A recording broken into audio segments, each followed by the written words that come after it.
किस तरह उसका रिएक्शन देंगे तो अपने आप ही एक वो सुधार की तरफ। हाँ, मन में तो शुरू हो गया ना कि हाँ अब ऐसा भी अंदर की मजबूती, पहले चीजें अंदर शुरुआत होती है फिर बाहर आती है ना। बच्चा पहले पेट में बना फिर बाहर आएगा, तो ऐसे ही आपके मन में पहले मजबूती आएगी, बाहर बिहेवियर में बाद में आ जाएगी। तो मन मजबूत तो सब कुछ मजबूत, पहले मन मजबूत हो गया तो वो ऐसा बिहेवियर, तो जब सामने जैसी सिचुएशन आई उस हिसाब से बिहेवियर। हाँ, तो शुरुआत हो चुकी है ना उसकी। अब लगता है कि अब मेरा जो डीलिंग का या बाकी चीजें अलग होंगी, जब आपने सोच लिया लगने लग गया उसी समय आप ठीक, बस तो यही होता है। अप्लाई भी, हाँ, जो भी अभी 2 दिनों में जो कुछ मेरे सामने हो रहा है मैं उस पर भी अप्लाई कर रही हूँ। बस बस बस तो बस आत्म बन गई, यही होता है। बीज के अंदर एक वृक्ष छिपा होता है। जो बरगद का पेड़ देखते हैं हम, वो एक मामूली से नन्हे से बीज में होता है ना, होता है ना। तो आपके अंदर एक, आपके अंदर भी तो एक बीज है, वो वही तो पौधा बनेगा ना। अगर बीज नहीं होगा तो पौधा कैसे बनेगा।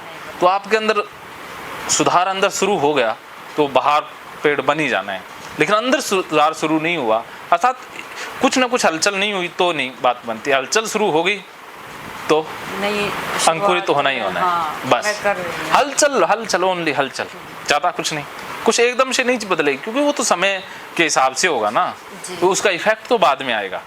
लेकिन मन में पहले ही आ जाता है। मन की दिशा, पहले इस दिशा में गाड़ी जा रही थी, अभी हमने ब्रेक मार के घुमा के एक नेगेटिव पॉइंट पर ही अटक चुके थे, उससे हम थोड़ा पॉजिटिव। हाँ, नेगेटिव चीजें, अब नेगेटिव चीजों पर अटकना बंद हो गए तो समझो कि आपकी गाड़ी रुक के अब वापस रिवर्स गियर उसमें दूसरे मोड में आ रही है। अब तो मैं नेगेटिव बिल्कुल भी मेरे दिमाग में तो बल्ले बल्ले, फिर तो बहुत बड़ा फीडबैक हो गया। सच्ची में नहीं आ रहा है वाकई, फिर तो पार्टी बनती है। क्या खिलाएंगे आज? सर आपने हलवा खिला दिया, आज वो पार्टी थी मेरी तरफ से। क्या करें आप है ना विकास जी। और जब मैं आई हूँ तो मैंने कहा था भी हाँ बड़ा हलवा खाने का मन है, जब ऐसी कुछ चर्चा हुई थी कल तभी तो वो हलवा बना था। बाकी आप तो चलो रोज बनाओ, पर वो कल तो मैं कारण बनी थी उस चीज का। आप हमेशा ही मेरी तरफ से, आप हमेशा ही खुशियों का कारण बनते जाए। खुशियों का कारण ही है सर, हम बस ऐसे ही। नहीं, सच में आप खुशियों का कारण हो। आपने अपने आप को कुछ और मान लिया, लेकिन आप हो बहुत लकी। पता नहीं सर, ये तो हद होगी भाई।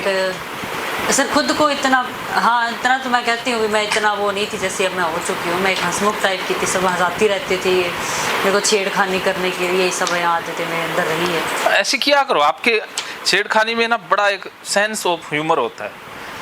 हाँ, पर हाँ अब बीच में मैं कह रही जैसे मैं डिप्रेशन में चली गई तो मैं सब कुछ भूल सा गई हूँ, कुछ नहीं, आप बैठे बैठे आंखों में पानी के। हाँ रोई तो मैं बहुत असर करती, मेरे को इस रोने के पीछे एक रोने की मशीन का दर्जा दिया गया है। उस अवार्ड से मुझे नवाज दिया गया है, और आज मुझे लिटरली उन चीज़ों पे बहुत हंसी भी आती है जब मैं उनको याद करती हूँ। आपके एक्शन, मैं जब किसी को बताती थी तो बड़ा दुखी होती थी अंदर से कि मुझे तो रोने की मशीन कहते हैं, मुझे तो रोने की मशीन कहते हैं, और अब मुझे उसी बात पे हंसी भी आती है कि हर कोई तो वो भी नहीं कर सकता ना सर, हर किसी के बस की बात नहीं है। मशीन का दर्जा लेना भी एक बड़ी उपलब्धि है। हर को आप रो के दिखा दो कितना रो सकते, नहीं रो सकते। नहीं, रोना भी नहीं आता, धक्के से तो रोना भी नहीं, वो तो अंदर से ही उठता है। और फिर उस चीज़ में उपाधि प्राप्त करना तो एक बहुत ही बड़ी बात है। लेकिन हंसने की है? डिप्रेशन के दौरान हमने कुछ तो हासिल किया। हाँ, कुछ तो उपलब्धियां मिली। कुछ 4 लोग हमारे बारे में बात भी करेंगे तो हम चर्चा में भी नहीं आते। हम भी तो चर्चा के वो विषय बने। बिल्कुल, चाहे किसी कोई क्वालिटी होती है वही चर्चा का विषय बनता है। सही बात। एक बार रो के तो वो कुछ बनता भी। एक बार रो के तो दिखाओ कि आप कितना अच्छा रोते हो। सर नहीं रोना मुश्किल से, तो मेरा ये रोना बंद हुआ। हमें, क्योंकि मैंने ना आपका सिर्फ हंसना देखा है सर, अब मेरे को रोना आ भी नहीं रहा है। वो रोना तो मेरा, आप वहाँ होते तो आप रोज देख लेते। आप थोड़ा सा ही बोलने की जरूरत थी आपको, मेरे टप टप पहले ही शुरू हो जाने थे। अब नहीं रोते। लेकिन हंसते बहुत अच्छा हो आप, रोते हुए को हंसा सकते हो सकता है सर, हंसा ही दूं। आपकी बॉडी लैंग्वेज है ना, बड़ी कमाल की है। रोना मुझे सिर्फ उसी जगह पर आता है सर। हाँ, उस जगह से मैं बड़ी सही हो जाती हूँ, मेरे को रोना नहीं आता इतना ज़्यादा, हंसना आता है। अभी भी वो इंसान, हाँ अब मैं थोड़ा जैसे अपने अंदर चेंज लेके आ रही हूँ कि मेरे अंदर असर कम हो उन बातों का। कहते वो भी देते हैं ऐसे, देखो जो आप कह रही हो कि एक जो प्रकृति के हिसाब से उनका जो स्वभाव पैदाइशी जो उनका है उसको हम कभी चेंज नहीं कर सकते। तो बात तो वैसे करेंगे ठीक है, अभी करेंगे मैं अब हो सकता है उससे भी ज़्यादा करें। ज़्यादा करेंगे। ठीक है, ये मैं एक्सेप्ट कर चुकी हूँ इस चीज़ को, इसलिए मैं अब ज़्यादा दुखी नहीं होती। कुछ बोल दिया तो ठीक, नहीं तो नहीं। तो इसलिए रोने में वैसे फ़र्क आ जाएगा, तो नहीं तो वो 2 शब्द कहेंगे तो मेरे तो आप कभी भी देख लेना रोना। यहाँ तो बस झरने फूट पड़ेंगे। झरने फूट पड़ेंगे, अश्रुधारा। दिमाग में सिर्फ एक ही पॉइंट आएगा कि मुझे समझते नहीं है, मुझे समझते नहीं है, बस इसके अलावा कुछ नहीं। आज से ये पॉइंट बंद कर दिया सर, मैं तो बहुत हद तक बंद कर दिया, क्योंकि ये गलत पॉइंट था। बिल्कुल। बीच में 2 दिन भी फोन नहीं आया, अपने ऊपर कोई असर नहीं। बढ़िया है, झंझट मुका आ गया ना तो बात वेलकम। करेंगे, ना 4 सुनेंगे, ना टेंशन होगी। और क्या, ना डाटा जाएगा तो स्पीड फास्ट रहेगी। फोन आएगा तो डाटा ही आएगा, ये समझ लेना कि फोन आना डाटा ही आना है। बैठ रहना ही। हाँ, मुझे लगता है काफी हद तक बदल गए हो मुझे। हाँ सर, ठीक फील हो रहा है काफी। हाँ, कुछ ना शेयरिंग बड़ी अच्छी हो रही है। एक वो क्या कहते हैं, एक डलनेस थी ना अंदर, हाँ। बोलिए हर चीज को लेके एक रूखापन। और क्या, बोलने का दिल नहीं होता, हंसने का मन नहीं होता, वो चीज़ें ठीक होने लगती हैं। ऐसा नहीं लगता, फील नहीं होता, बात कर लेती हूँ। मैंने मेरी मम्मी को फ़ोन करने भी बंद कर दिया, मैं किसी से भी बात नहीं करती, अच्छा ही नहीं लगता था मुझे। नहीं तो पहले मुझे जैसे दुख, मतलब ऐसा कुछ कह दिया तो मैं फ़ोन करके तब मम्मी ऐसा बोल दिया, ऐसा वैसे करे, ऐसा। बीच में तो बिल्कुल ही बंद हो गई थी, मैंने किसी को बात करने बंद कर दिया। अब ठीक है, मैं फ़ोन करती हूँ पर मैं कभी ये नहीं कहती, अब कह दिया तो मैं उस चीज़ का रोना लिख के बैठी हुई हूँ। मैं अलग ही अपने बस, अब कोई पूछता नहीं कैसे, मैं कहती ठीक, बहुत अच्छी, बस। इसके अलावा मैं अपना स्टोरियाँ में किसी को, वैसे बहुत ज़्यादा तो मैंने किसी को सुनाई भी नहीं, मुझे पता इन बातों का, दुनियादारी मैंने भी देखी है। मुझे तो सुनाई है। जो दिल के करीब होते हैं उनको सर बताते हैं अभी।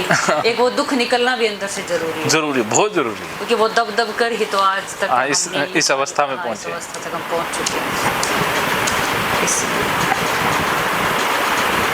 बाकी ठीक है, नॉर्मली किसी के फ़ोन आते हैं, अच्छे हैं, बढ़िया हाल चाल हैं, बस ये।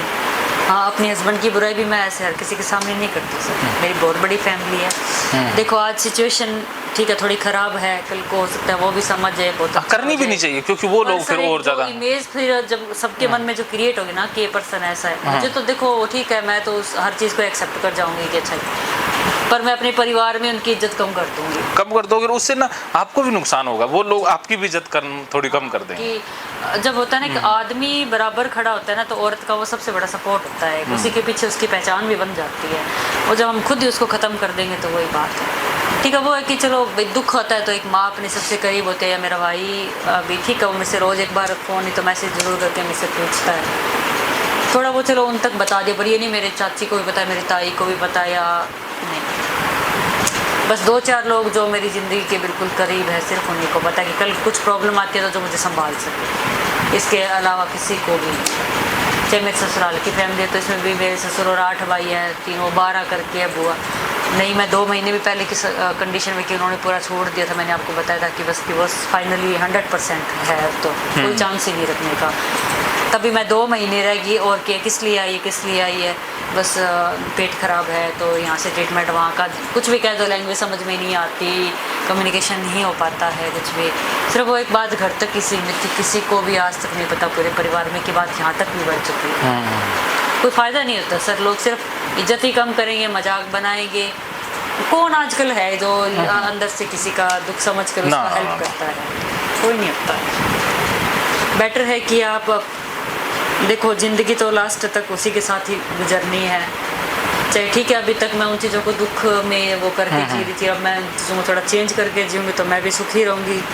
हो सकता है उनके अंदर भी बदलाव आ जाए। हाँ, ये बात नहीं है कि नहीं आएगा, आ सकता है, वक्त तो करेगा। मैं भी कहती हूँ वो इंसान दिल का बुरा नहीं है, और बस थोड़ा सा उनका बोलने का ढंग, या किस सिचुएशन में किस तरीके से कोई बात करनी होती है, कोई एक इंसानियत नाम की हाँ, वो समझ की कमी कम है उनके अंदर। हो सकता है उनको सीखने को अवसर ही ना मिले हो। अब कल भी 2 फ़ोन आए हुए थे रास्ते में, पता नहीं कहाँ, फिर मैंने कॉल बैक रात को किया था, फिर उन्होंने उठाया नहीं। फिर उन्होंने रात को कोई 11:30 के आसपास मैसेज छोड़ा कि फ़ोन गाड़ी के अंदर था, मैं अंदर था, कोई बात नहीं, मैंने ओके लिखा, फिर उन्होंने कॉल कर लिया वापस। तो वो क्या बात, वो इतना हेल्थ वेल्थ के बारे में नहीं पूछते, और थोड़ा ये भी है तो इसका भी कोई वो नहीं है कि अभी तक एक बार भी नहीं दिखाया तो दिखाए, ये कोई मैटर ही नहीं है उनके लिए। टिकट के पैसे दे दिए तूने, बात कहाँ आकर हट गई, पैसों पर। बस उनको कमाई पैसा कहाँ देने हैं, देने में भी कंजूसी नहीं करेंगे, ऐसा नहीं आप मांग लो, आज आपको जरूरत है आपको भी दे देंगे, ऐसा नहीं करते। ऐसे ही मैं हूँ, ये नेचर हमारा बड़ा सेम है, हमारा खाना पीना बड़ा एक जैसा है, कुछ चीज़ें हमारी में सिमिलर भी है।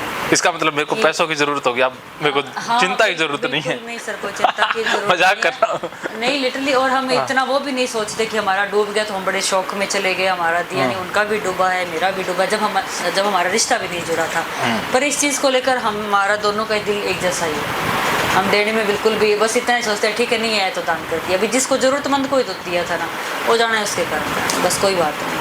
ये चीज़ें भी हमारे अंदर से हम वो उनको कमाने का है, ये बात मेहनत करते हैं, पर यूँ नहीं कि मैं बहुत ही इकट्ठा कर लूँ और उसको जमा ही करके कोई प्रॉपर्टी नहीं बनाई है सर उन्होंने, रात दिन मेहनत करके भी सारा इधर घर बेच दिया, कभी किसी को दे दिया, कभी किसी को आया तो आया, नहीं आया तो। चलो आप मैनेजमेंट करोगे, पैसे का एक मैनेजमेंट आप ज़्यादा बढ़िया कर सकती हो।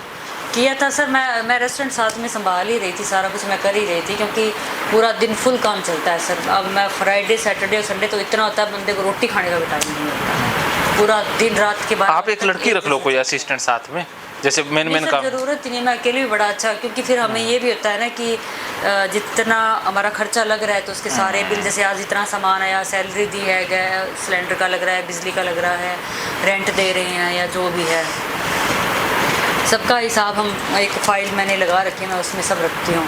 तो फिर क्या है कि टैक्स भी कटते हैं ना, तो फिर वो दिखा देते हैं कि इतना तो हमारा खर्चा भी हो गया, साथ से टैक्स कम भी हो जाता है या जो भी है। तो अगस्त तो मैंने पूरा संभाला है मैंने लास्ट तक। फिर ये भी देखना है कि हम कहीं इस बिज़नेस में प्रॉफिट में जाएँ, जब खर्चे का ही नहीं पता, इनकम का ही पूरा नहीं पता, क्या पता कितना बचा है कितना गया, तो रोज़ के ही खर्चे हैं, रोज़ के ही आ रहे हैं, रोज़ के ही जा रहे हैं, ये चीज़ें तो होती है। तो मैंने पूरे अगस्त का बड़ा अच्छे से हिसाब, इतना डेली का मैंने लिखा है, हर चीज़ कितना गया कितना आया, और लास्ट का वो निकाल भी दिया, हमारा प्रॉफिट है अंदर से। पर फिर भी वो क्या कहते हैं कि तू मेरे लिए कुछ नहीं करते, बस उन्होंने अपने मन में ठान ली ये बात कि तू मेरे लिए कुछ भी नहीं है।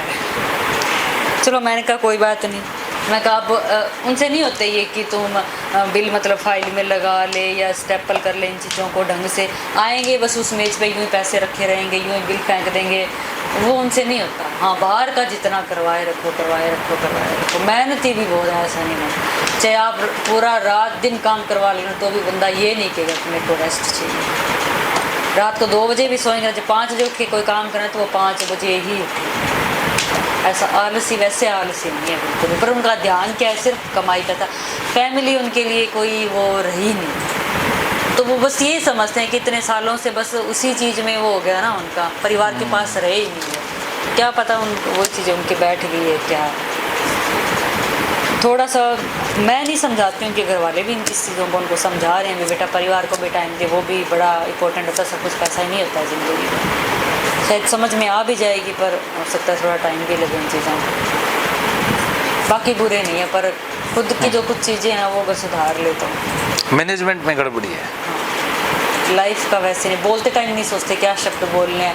मेरे बैगों को तो हमेशा आगे लगाते रहते हैं, मेरे कपड़ों को आगे लगाते रहते हैं, तो शमशान घाट जाएगी ना तेरे को जलाना, तेरे सारे बैग साथ में जाएगी, तेरे सारे कपड़े वहीं जला देंगे, तेरे कपड़ों का तो कोई पोचा भी नहीं बनाएगा। ये उनके कॉमन डायलॉग है, ये उनके। मैं अब इन चीज़ों को सुन के मेरे लिए ये चीज़ें, हाँ शुरू में मुझे कहा जाता था, मुझे बहुत दुख होता था अभी कि मेरे को मैंने कहा आपकी थोड़ी दिलाई है बैग में जितना सामान है, मैंने आपसे कुछ नहीं, तो मेरे पापा के घर से आए हुए सारा, दुख होता था। अभी आप जब दिलाओ तो उनके आगे लगाना, मेरे पापा की चीज़ों क्यों आगे लगाओगे।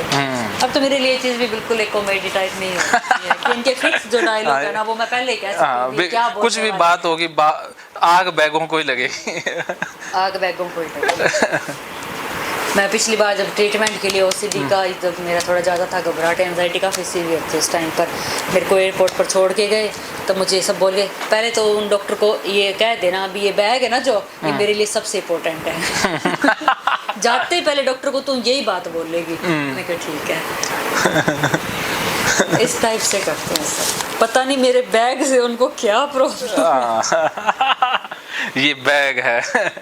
ये बैग और तेरे कपड़े। हाँ। तेरे बैग, क्योंकि ओसीडी वालों को थोड़ा होता है ना कि अपनी चीज को बहुत केयरफुली रखना। हाँ। मेरे कपड़े में तो उनको ये है कि बस तूने अपनी जिंदगी बस इसी में है, तेरे लिए और कोई कुछ नहीं। चाहे मैं बाकी सारा काम करती हूँ वो नहीं दिखाई देगा, बस मेरा उनकी नजर है ना वो उसी चीज बैग में अटकी हुई है। चाहे मैं उनके भी कपड़े धुलते हैं, उनके भी प्रेस होते हैं, उनके भी जैसे मैं अपने मैनेज करके रखती हूँ, उनकी भी अलमीरा में सारे कपड़े वैसे हैं, वो उनको दिखाई नहीं देंगे, उनकी नज़र सिर्फ मेरी चीज़ों पे रहेगी। वो बात हो रखी है उनके साथ। तो कोई ना, धीरे धीरे बदलाव आएगा। आ रहा है। आ ही जाएगा। चलो, आपको काफी देर तक शुरू कर दिया। हाँ शुरू कर लो सर, ये पूरी नहीं होगी। जिंदगी तो बड़ी लंबी गुजरी है, क्या क्या बातें हैं पता नहीं उसमें। नहीं, आपको शुरू करना भी तो जरूरी है ना। शुरू किया ना, अभी बता देते तो आप शुरू नहीं होते। मैं शुरू कहाँ से करती है ये भी नहीं पता। आवाज आ रही है ना? चलो फिर अब मैं शुरू हो जाता हूँ। जी जी। तो कर्सी रह गया। कृष्ण जी कहाँ हैं? चलो, आपके चेहरे पर अभी ओजस्वी एक मुस्कान व्याप्त है, दिखाई दे रही है। हाँ दे रही है। आपके मन में काफी हल्कापन महसूस हो रहा है और मुझे कल आभास हो रहा है कि कल कुछ आप मीठा खिलाने वाले हैं। जी बिल्कुल। हाँ, क्योंकि सच में वो कहते हैं ना, मन से जब बोझ हल्का होता है तो सारी चीजें हल्की लगने लग जाती है और आपकी वो जो चेहरे के हाव भाव है वो भी बहुत सुंदर हो जाते हैं। तो डिप्रेशन में चेहरे का सारा ही स्ट्रक्चर ही बिगड़ जाता है। तो अभी बहुत अच्छे लग रहे हो आप। खुद की सेल्फी लेके देखोगे तो लगेगा कि एकदम ओके है। सेल्फी का भी शौक नहीं है सर। आपको शौक ही नहीं है ना? फोटो खिंचवाने का ही शौक है। हाँ, मैंने तो फोटो देखी, डीपी आप ठीक लग रही है, लेकिन सिमिट्री होती है उसमें क्वेश्चन वगैरह नॉलेज भी तो चाहिए। हाँ, नॉलेज भी चाहिए, एक सिमिट्री होती है ना, एक बैलेंस में होते हैं। मैं बताता हूँ कि एक राज की बात बताता हूँ आपको कि किसी के शरीर से बुद्धि का बहुत बड़ा लेना देना है। शरीर बेढंगा होगा ना, बुद्धि भी बेढंगी मिलेगी। साइकोलॉजी की बात है, क्योंकि जिसका नक्शा सारा शरीर भी बहुत बढ़िया एक स्ट्रक्चर में होगा ना, रंग का नहीं, तो उसकी बुद्धि भी बड़ी स्ट्रक्चरड मिलेगी। और पूरी बनावट ही फिर इसी। हाँ, बनावट के, शारीरिक बनावट के साथ बुद्धि का संबंध है। अगर कोई फिट है ना, एकदम चाहे कद का नहीं है लेकिन एकदम फिट है, टिप टॉप है, तो उसकी बुद्धि भी फिट टॉप टॉप मिलेगी। अगर शरीर पेट इतना बड़ा है तो समझ लेना कि उसका कहीं कंट्रोल ही नहीं है, और सारा कुछ अस्त व्यस्त है तो समझ लो उसकी बुद्धि भी अस्त व्यस्त है। ये सच है, ये फैक्ट है। हो सकता है सर आपको ज्यादा पता है ना, मैं मंद बुद्धि बंदे को देख के बता दोगे ना आपकी मंद बुद्धि है। हाँ बता दो। हाँ, तो वो ऐसा ही होता करने के तरीके और सब। हाँ, जैसे आपका एकदम सही है, एकदम बैलेंस में है सारी चीजें, तो बुद्धि भी देखो कितनी शार्प है, चीजें कितनी बढ़िया है, एक्यूरेट है, समझ भी हाई है। अब जिसका चेहरा बिल्कुल ही सपाट सा आ जाए मेरे पास चेहरा, तो मैं समझ जाता हूँ ये बंदी सपाट सी है। उसके लिए तरीका अलग आएगा, फिर उसके लिए ज्ञान योग नहीं आएगा, उसके लिए भक्ति योग आएगा। उसको ज्ञान योग शुरू ही नहीं करवाता है, फिर सीधा ही लास्ट में कहता कि तू छोड़ दे मेरे ऊपर, बस तू दिमाग मत लगा। दिमाग तो होता ही नहीं है उसके पास। और कुछ होती हैं जो कर्मयोग, क्योंकि महिलाओं के लिए कर्मयोग और ज्ञान योग नहीं है, महिलाओं के लिए सिर्फ भक्ति योग है। गीता में जो, क्योंकि बंदे के हिसाब से गीता का चुनाव किया जा सकता है, लेकिन मैं तो आपको सारी समझा रहा हूँ। लेकिन ये जो जैसे पूरा अगर साइकोलॉजी में जाए तो पेशेंट के हिसाब से इसमें से डिजाइन होता है। सामने वाला पेशेंट तो मैं मानता ही नहीं, अब तो मैंने पेशेंट शब्द ही हटा दिया कि कोई पेशेंट नहीं है, सिर्फ उसके मन में कोई दो तीन चीजें उलझा हुआ है, कोई विचार फंसे हुए हैं, बस, और कुछ भी नहीं है। भी मैं पेशेंट कहता ही नहीं, ये शब्द ही बहुत बुरा सा फील कराता है। ऐसे मुझे दो चीज, हाँ, एक तो वो बीमार है और मैं डॉक्टर हूँ, इसका मतलब मैं तो बहुत बड़ा हो गया, वो छोटा हो गया, तो वो डिसऑर्डर में, हाँ डिसऑर्डर मान लो भी उसकी, हाँ केमिकल थोड़ा उसकी समझ में गड़बड़ी आ गई है। हाँ, बीमार नहीं है या पेशेंट नहीं है, तो क्लाइंट भी नहीं मानता, क्लाइंट उसे मान लेते हैं कि उससे कुछ इनकम हो रही है। मैं क्लाइंट कहता ही नहीं, भी मेरा कोई क्लाइंट नहीं है, भी हम सोचते हैं मैं तो कोई तकड़ा ही बंदा हूँ, मेरे क्लाइंट है, इसका मतलब ये दूरी नहीं। आप इंसान, मैं इंसान, हमें एक आपको जरूरत है और मेरे पास वो चीज है, दे रहे हैं, ये लेन देन है, ये हाँ। आदान प्रदान है और कुछ भी नहीं है। ये होना रिश्ता, वो एक तभी चीजें काम आती, मानवता का यही है। जी बिल्कुल। हाँ, तो यही कृष्ण हमेशा करते आए हैं, यही चीजें कृष्ण से हमें सीखने की जरूरत है। और बॉडी स्ट्रक्चर की बात हो गई, आप बॉडी स्ट्रक्चर देखकर भी इंसान, जैसे फेस रीडिंग में ये चीजें आती हैं, ये हाव भाव चाल सब कुछ देखा जाता है भी, जैसे बोलना खाना पीना सारी चीजों से उसके व्यक्तित्व का पूरा अवलोकन होता है। तो पिछले कुछ दिनों से ना मैं आवाज देख के पहचानने लग गया था कि किसी की आवाज सुन ली, मिला हुई नहीं, तो भी पता लग जाएगा कि ये बंदा कैसा है, होता है। चलो ये चीज आपको लग रही होगी वो ज्यादा ही कुछ, लेकिन ये ना, नहीं हमें तो नॉलेज ही नहीं है सर। नहीं मेरे को भी वो अंदरूनी चीजें कुछ कई बार हो सकता है कि कोई फाइल ओपन हो जाती हो। हाँ इंटरनल स्किल। हाँ, इंटरनली हुई गीता से ये, जितना मैं गीता के करीब जाता हूँ नई चीज सीखने को मिल जाती है। इसीलिए गीता में हर बार मुझे कोई ना कोई नई नई चीजें मिलती रहती हैं। तो मैं ये सोचता हूँ भी गीता ही मेरा जीवन का उद्देश्य है, इसको पढ़ाता बताता रहूं, पढ़ता रहूं, इसके अलावा मैं जी नहीं पाऊंगा। जो गीता नहीं है तो फिर अधूरा सा लगता है। बीच से एक प्यार हो गया है कृष्ण से और गीता से, एक जुड़ाव हो गया है। तो आगे कृष्ण क्या कह रहे हैं, तथा सब लोग तेरी बहुत काल तक रहने वाली अपकीर्ति का कथन करेंगे और माननीय पुरुष के लिए अपकीर्ति मरण से बढ़कर है। तो अब ईगो को सहला रहे हैं, उसको मोटिवेट कर रहे हैं कृष्ण कि देखो कोई बंदा आज तक ईगो में जिया है, कहते हैं कि तेरा ईगो ही नहीं रहेगा तो फिर तेरे लिए जीना क्या, अर्थात तेरी बेइज्जती करेंगे। कि ज्यादातर लोग क्या है कि अपनी इज्जत मिट्टी में मिल जाएगी, ये सोच सोच के बहुत घबरा जाते हैं। तो उनको इज्जत बहुत प्यारी है, दूसरे उनको अच्छा कहें, तो ये उनकी कमजोरी होती है। तो बंदे को हाँ, तो प्रशंसा चाहिए ना, उनको क्षत्रियों को चाहिए। तो अब कृष्ण उसको इसी कमजोरी का ही फायदा उठाने की कोशिश कर रहे हैं। वो कहते हैं अरे अर्जुन तेरी लोग निंदा करेंगे, क्योंकि अर्जुन को निंदा का डर है कि लोग बेइज्जती ना करें। तो कई बार ये भी करना पड़ा, अरे तू ये काम कर देगा तो बेइज्जती करेंगे ना, तो उसको चलाने का एक तरीका होता है। तो कृष्ण इस तरीके का भी इस्तेमाल कर रहे हैं कि तेरी अपकृति का कथन मरण से भी बढ़कर है, कि तेरी जब बेइज्जती हो जाएगी, और क्षत्रिय के लिए बेइज्जती होना मरने से भी बढ़कर है। क्षत्रिय या तो मरते हैं या जीतते हैं, भागते तो नहीं है ना, हारते नहीं है भी, वो मरने के लिए हमेशा तैयार हैं कि वो बेइज्जती बर्दाश्त नहीं कर सकते, या पीठ दिखाकर नहीं भागेंगे, सामने शीश कटवा लेंगे लेकिन भाग नहीं सकते, क्योंकि बेइज्जती उनको बर्दाश्त नहीं है। तो इसीलिए वो कहते तू क्षत्रिय है, तेरे अंदर इतना ईगो है, अहंकार है, अगर तू भाग जाएगा तो लोग तेरी बेइज्जती करेंगे। और जिनकी दृष्टि में तू पहले सम्मानित होकर अब लघुता को प्राप्त होगा, कि अब देखो जिनके लिए तू सम्मानित है ना, कि ये महारथी अर्जुन, लोग तेरी जय जयकार करते हैं और तेरे को सर्वश्रेष्ठ धनुर्धर समझते हैं। जैसे आप बहुत नंबर 1 डाइटिशियन हो, अगर आप इन छोटी छोटी चीजों में फंस जाओगे तो लोग क्या कहेंगे, इतनी बड़ी डॉक्टर और ऐसे फंस गई। तो दूसरा वे मिलता है ना सोचने को, मैं देखो इतना हूं, लोग मेरी इतनी इज्जत करते हैं और मैं कहां फंस गया।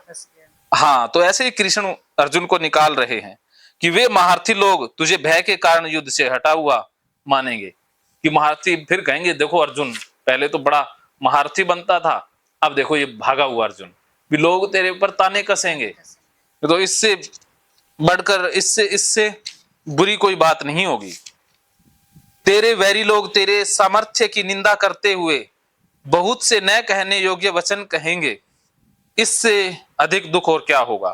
तो अब उसी समाज की जो निंदा का डर होता है, उसी का फायदा कृष्ण उठा रहे हैं ना, कि लोग देख तेरे को ऐसे वचन कहेंगे तेरे सामर्थ्य की, कि इसके सामर्थ्य अर्थात तेरी कैपेबिलिटी, तेरी योग्यता की निंदा करेंगे, कि अर्जुन तो डरा हुआ इंसान था, योग्य ही नहीं था, डर कर भाग गया। और तुझे ऐसे वचन कहेंगे जो तेरे लिए सुनने बहुत मुश्किल हो जाएंगे। तो ऐसे होता है ना, कई बार हमें समाज का या दूसरों की निंदा का इतना डर होता है, तो हम उनकी निंदा या उनके वचनों से आहत होने से बचने के लिए कुछ काम करते रहते हैं, भी करते ही जाते हैं ना। तो कृष्ण इस तरह से कृष्ण को अब मोटिवेट कर रहे हैं कि तू कर ले, उनको देख के जी ले, क्योंकि ज्ञान तो कृष्ण को समझ में आया नहीं, क्योंकि इंसान को देख कर ही उसको चीजें बताई जा सकती हैं। तो अब कृष्ण ने देखा भी ऊंची बात करके तो देख ली, अब जब बिल्कुल नीची सी छोटी छोटी बातें करके देख लेते हैं, तो कुछ लोगों को ऐसे मोटिवेट किया जाता है ना, तो कृष्ण कहते हैं भी ये तरीका अब देख लेते हैं। तो अब चेक कर रहे हैं, क्या करें, अर्जुन अर्जुन है, ज्ञान तो उसके पल्ले पड़ा नहीं, तो अब धक्का मार रहे हैं। तो या तो तू युद्ध में मारा जाकर स्वर्ग को प्राप्त होगा, अथवा संग्राम में जीतकर पृथ्वी का राज्य भोगेगा। इस कारण हे अर्जुन तू युद्ध के लिए निश्चय करके खड़ा हो जा। तो अब कृष्ण कहते हैं बातें दो ही होंगी भाई, सीधी बात है, या तो तू युद्ध जीत जाएगा तो तुझे राज्य मिल जाएगा, या मर गया तो स्वर्ग। क्षत्रिय के लिए दो ही है, मर गया तो भाई मुक्ति, और जीत गए तो जैसे कहा था ना, या तो घोड़ी घोड़ा में, जा फिर पता नहीं के रहे, वही है ना। व्यापार काम करते कोई बिजनेस कर लेते हैं, अगर बिजनेस सफल तो मालो माल, नहीं तो अनुभव तो है ही। हाँ तो थोड़े से तो लेकर ही, हाँ कुछ ना कुछ तो लेकर ही मरेंगे। तो यही कृष्ण कह रहे हैं कि देख, जीत गया तो राज्य, नहीं जीता तो स्वर्ग। तेरे तो दोनों हाथों में लड्डू है ना, जी जी, भी एक नहीं हुआ तो दूसरा मिल ही जाना है, तो इसलिए तू युद्ध कर।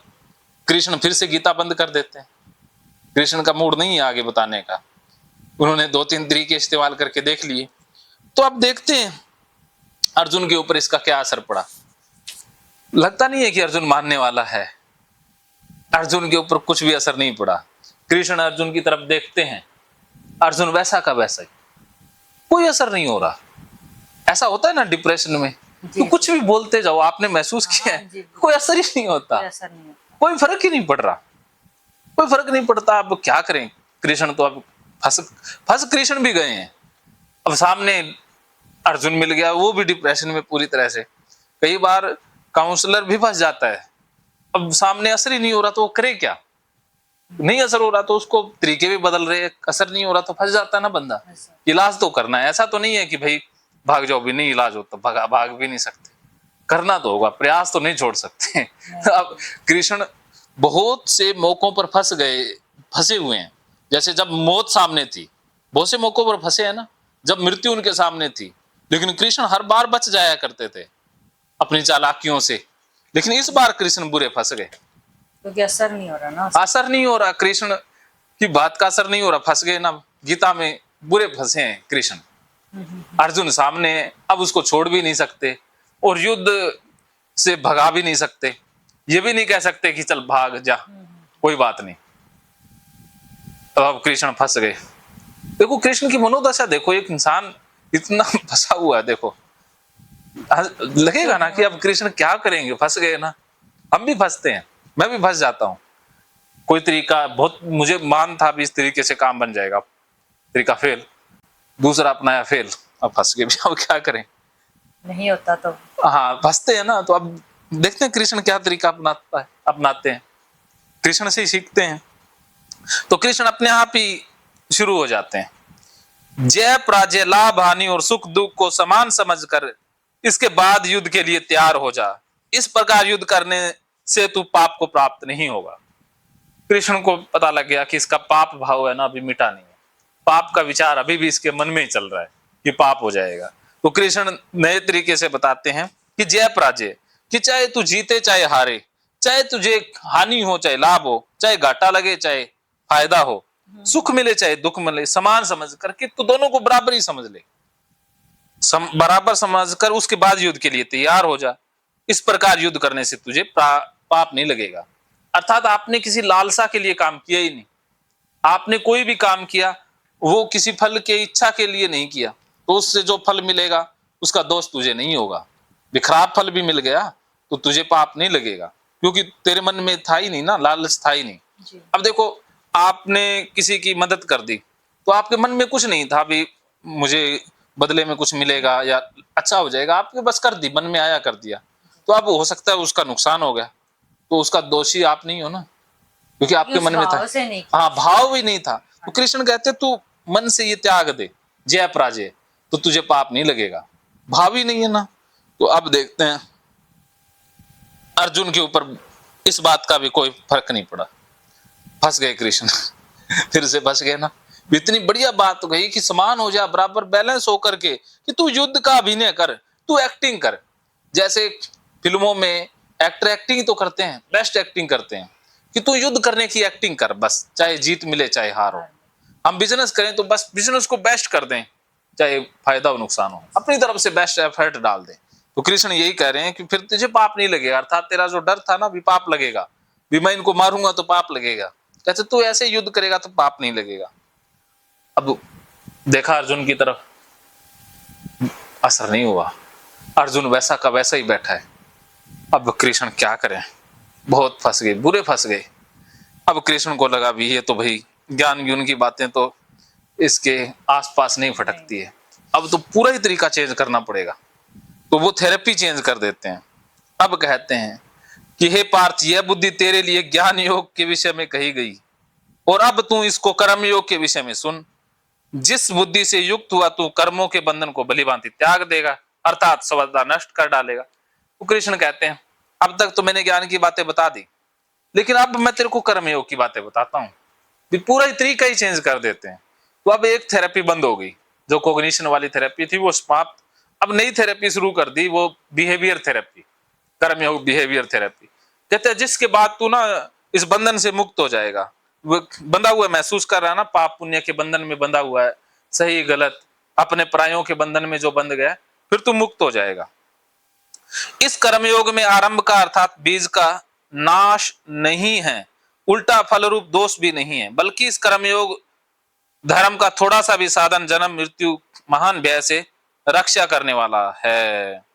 तो देखो, तो जैसे क्या होता है कि कर्मयोग जिसमें कर्म पर फोकस किया जाता है, उसमें आरंभ अर्थात बीज का नाश नहीं होता, अर्थात उसमें कर्मों की जो लय शुरू होती है वो खत्म नहीं होती। इसे ऐसा समझो कि जैसे आप धक्के से कुछ काम करेंगे, जैसे आपको पेंटिंग बनाना बाहर से कि मैं सफल हो जाऊं, मेरा नाम हो जाए, मेरी पेंटिंग करोड़ों में बिक जाए, तो आप इस लालच से दो चार तो बना दोगी, लेकिन बाद में फिर पेंटिंग के आइडिया ही नहीं आएंगे, पेंटिंग के आइडिया आने बंद हो जाएंगे, क्योंकि अंदर से तो आया नहीं रहा ना। लेकिन कर्म योग में क्या है कि जिसमें कर्म पर फोकस होता है, उसमें आरंभ का अर्थात बीज का, अर्थात उसमें कर्म जहां से आ रहे हैं वो अवस्था खत्म नहीं होती, अर्थात हमेशा ही चलता रहता है नया नया। जैसे आपके अंदर से पेंटिंग है तो वो कभी आइडिया खत्म ही नहीं होंगे, अनलिमिटेड आते जाएंगे, ज्यादा आते जाएंगे, अर्थात बीज का नाश ही नहीं होता। और बाहर से हम कोई भी धक्के से पकड़ेंगे तो वो 2-4 दिन में निपट जाएगा। जैसे अगर ज्ञान देना है, कुछ स्टेज पर बोलना है, अब 2-4 किताबों को पढ़ करके बोल दिया, 4-5 दिन बोल दिया, अब उसके बाद ज्ञान बचेगी ही नहीं बातें, अब बोले क्या, मिट गया, तो अर्थात बीज का नाश हो गया। लेकिन जिसके अंदर से है तो वो अलग अलग, क्योंकि उसको बेसिक पता है ना, तो वो अलग अलग तरीके से एक्सप्लेन करता रहेगा, अलग अलग तरीके से समझाता रहेगा, तो वो उसका कभी खत्म ही नहीं होगा, क्योंकि वो अंदर से है। तो इसमें समझ गए जी जी। तो काम वही बेस्ट रहता है जो अंदर से आए, बाहर से पकड़ा हुआ काम थोड़े दिनों तक चलता है, बाद में बंद हो जाता है। तो हे अर्जुन, इस कर्मयोग में निश्चयात्मिका बुद्धि एक ही होती है, किंतु अस्थिर विचार वाले विवेकहीन सकाम मनुष्यों की बुद्धियां निश्चित ही बहुत भेदों वाली और अनंत होती है। ये बहुत बेहतरीन बात भगवान श्री कृष्ण कह रहे हैं कि कर्मयोग में निश्चयात्मिका बुद्धि एक ही होती है, कि उसमें एक ही विचार एक समय में होता है, कि मन में एक ही विचार चल रहा होता है और विचार नहीं होता। जैसे डिप्रेशन से पीड़ित व्यक्ति के मन में अनंत विचार चलते हैं, और ओसीडी वालों के मन में तो चलते ही अथाह भंडार चलता है, अर्थात उनकी बुद्धि में अलग अलग चीजें एक साथ चलती हैं, एक साथ चलती हैं, इसीलिए वो ना इधर जा पाते, भी छोड़ूं तो मरूं, पकड़ूं तो मरूं, वो बीच में कुछ ही नहीं कर पाते, बीच में ही फंस जाते हैं। तो ये चीज मरवा देती है। अर्थात कर्मयोग में दूसरी बुद्धि नहीं होती, एक ही होती है, अर्थात उनका निशाना क्लियर होता है, सिर्फ एक ही फोकस होता है। अगर आपका 2 चीजों पर फोकस हो जाए तो ना इधर इधर, 2 चीजों में नहीं फंसते, हाँ, एक ही चीज पर फोकस, एक ही चीज में होता है। कर्मयोगी हमेशा एक चीज में लगा रहता है। जैसे आपके पति है जिनको पैसे कमाने पर ही फोकस है, बाकी चीजें उनके मन में आती ही नहीं है, हाँ, तो नहीं आती तो उनके ऊपर उनका फोकस ही नहीं है। तो कृष्ण कहते हैं कर्मयोगी हमेशा एक चीज में फोकस करते हैं, 2 चीजों में फोकस किया वो मर गया। या सकाम मनुष्यों की, सकाम जिनको कुछ चाहिए, फल चाहिए, वो अलग अलग चीजें चाहेगा कि इससे ये भी मिल जाए वो भी मिल जाए, तो वो बिखर जाता है ना, और बिखर गया तो गया। जैसे एक उदाहरण से समझो कि एक बार प्रतियोगिता हो रही थी महाभारत में। एक काठ की चिड़िया बनाई गई और उसे एक पेड़ की शाखा पर रख दिया गया और कौरव पांडवों को बुला लिया गया। द्रोण ये प्रतियोगिता करवा रहे थे, तो सबसे पहले किसको बुलाया गया? युधिष्ठिर को। युधिष्ठिर से पूछा गया धनुष बाण हाथ में दे करके कि बता तुझे क्या दिखाई दे रहा है। तो युधिष्ठिर कहता गुरुदेव मुझे चिड़िया, शाखा, पेड़ दिखाई दे रहा है। तो गुरु द्रोण कहते हट जा। तो इसके बाद किसकी बारी आई? दुर्योधन की। दुर्योधन से पूछा तो दुर्योधन कहता मुझे पेड़, पत्तियां, चिड़िया। तो द्रोण कहते तू भी हट जा। अब किसकी बारी आई? अर्जुन की। अर्जुन से पहले भीम बचा हुआ है, अब भीम की बारी आई। भीम से पूछा भी तुझे क्या दिखाई दे रहा है? तो भीम कहता गुरुजी मुझे तो आम दिखाई दे रहे हैं। उसको खाने हाँ, वो कहते अरे चिड़िया, कहते चिड़िया का पता नहीं गुरुजी, आम तो दिखाई दे रहे। तो गुरुजी कहते तू भी हट जा, क्योंकि उसका फोकस खाने पे रहता था सारा दिन। खाना मिल जाए बस, अंदर से खाना मारना, बस दो ही चीजें। और कोई उसके मन में डाटा ही नहीं है, खाना और मारना, दो ही चीजें हैं। वो मोटी बुद्धि का कहते थे उसे, भीम को। ज्यादा खाता है, उसको खाता है और मारता है बस। उसको द्रौपदी सबसे ज्यादा लगाव रखती थी भीम से। क्यों रखती थी? क्योंकि द्रौपदी कहती इनको कौरवों को मार देंगे, तो भीम गदा लेके तैयार हो जाता, चलो मारेंगे। रात को भी कह देती 12 बजे इनको मारना है कौरवों को। तो वो तो ज्यादा सोचता था युधिष्ठिर सो ऐसे वैसे। अर्जुन था ही नपुंसक, वो ना आदि द्रौपदी की बात मान लेता, फिर युधिष्ठिर कहते नहीं जाना, चुप हो जाता, वो कहीं नहीं जा पाता था। तो वो तो था ही ऐसा।